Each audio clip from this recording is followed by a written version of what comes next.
Ar nedēļas ziņu apskatu Tivok Latgolai, Alise Plus studijā Juris Saukāns. Šonedēļ atsvarunot izslūdzējumā ir miris Krievijas opozīcijas līderis Aleksejs Navaļnijs, par to pīkdiņ paziņoja vītējo izslūdzējumu vītu porvalde.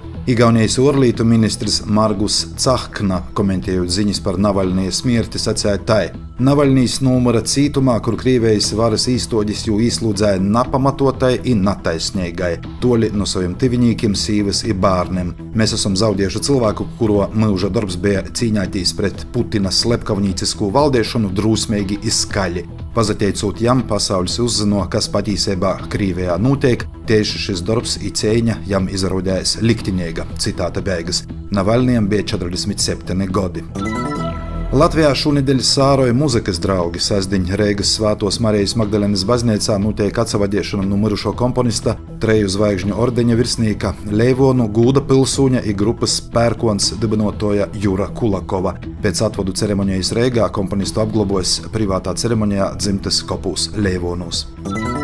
Starptautiskų klimatu šonedēļ zināmā mērā diktēja pagošos nedēļas nogaļā izskanējušīs Donalda Trumpa paziņojums, ka izlūk mudinotu Krieviju uzbrukt NATO daļēbu valstī, kurai napiešķir pieteikami daudz līdzekļu aizsardzībai. Šādu pozīciju nosūdēja gan NATO ģenerālsekretārs Jens Stoltenbergs, gan Eiropadomes prezidents Šārls Mišels, gan Vācijas prezidents Franks Valters Steinmeiers, kā arī virkņa citu politiķu. Pats Trumps vēlāk mēģināja taisnotīs, ka izlūk, kad bija ASV prezidents, prasēdams līdzvērtīgu finansiālu iesaistīšanu no visam NATO daļēbu valstim, asūt tādā veidā stiprinojas aliansi, bet izlītu iudiņi, kā soka, nasasmeļsi. Francijas orlītu ministrs Stefāns Sežurnē savukārt izsacīja, ka Eiropai šādos apstākļos vajadzīga vēl viena dzīvības apdrošināšanas polise, līdzās NATO ne jau tāda, kas aizstoja vai ir pret NATO, bet papildus. Izacēļas starp viedokļu paudējumu Pūļejas aizsardzības ministrs Radoslavs Sikorskis sacēdams, ka, citēju, Atlantijas alianse nav līgums ar apsardzes uzņēmumu.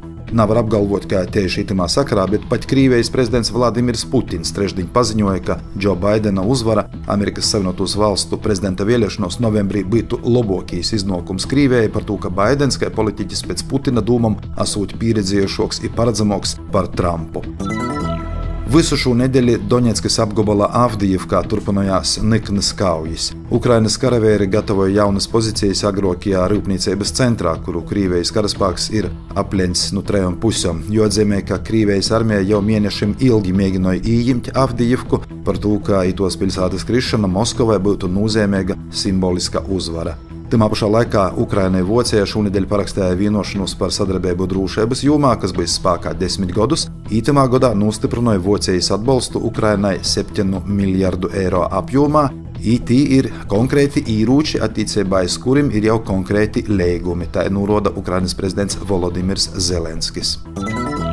Latvijas Satversmes tīsa šonedēļ atzina normu, ar kuru Krievijas pilsūņiem jaunas uzturēšanas atļaujas iegūšanai jāapliecināja latviešu valodas zinošanas par atbilstošu valsts pamatlikumam. Jāatzīmē, ka iepriekš prasības īsniedzējus porstovušos personas sociālajos teiklos bija apgalvojuši, ka šādā situācijā porsildziešot sprīdumu Eiropas cilvēktiesību tīsā.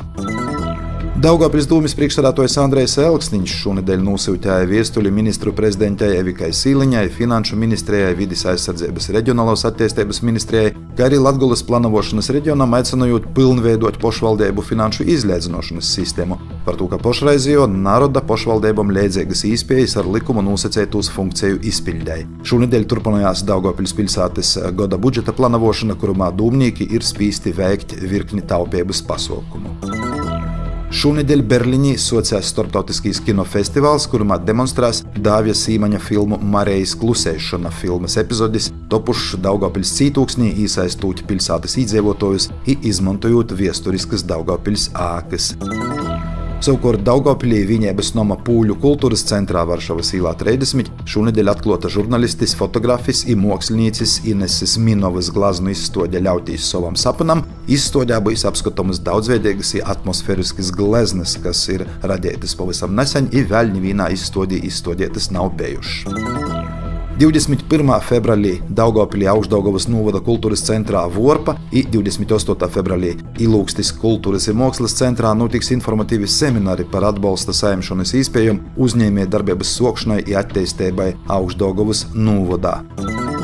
Studijā bija Juris Saukants, par raidījumu Tivok Latgolai satura atbiļcījā Alise Plus. Projektu finansēja Mediju atbalsta fonds no Latvijas valsts budžeta līdzekļiem.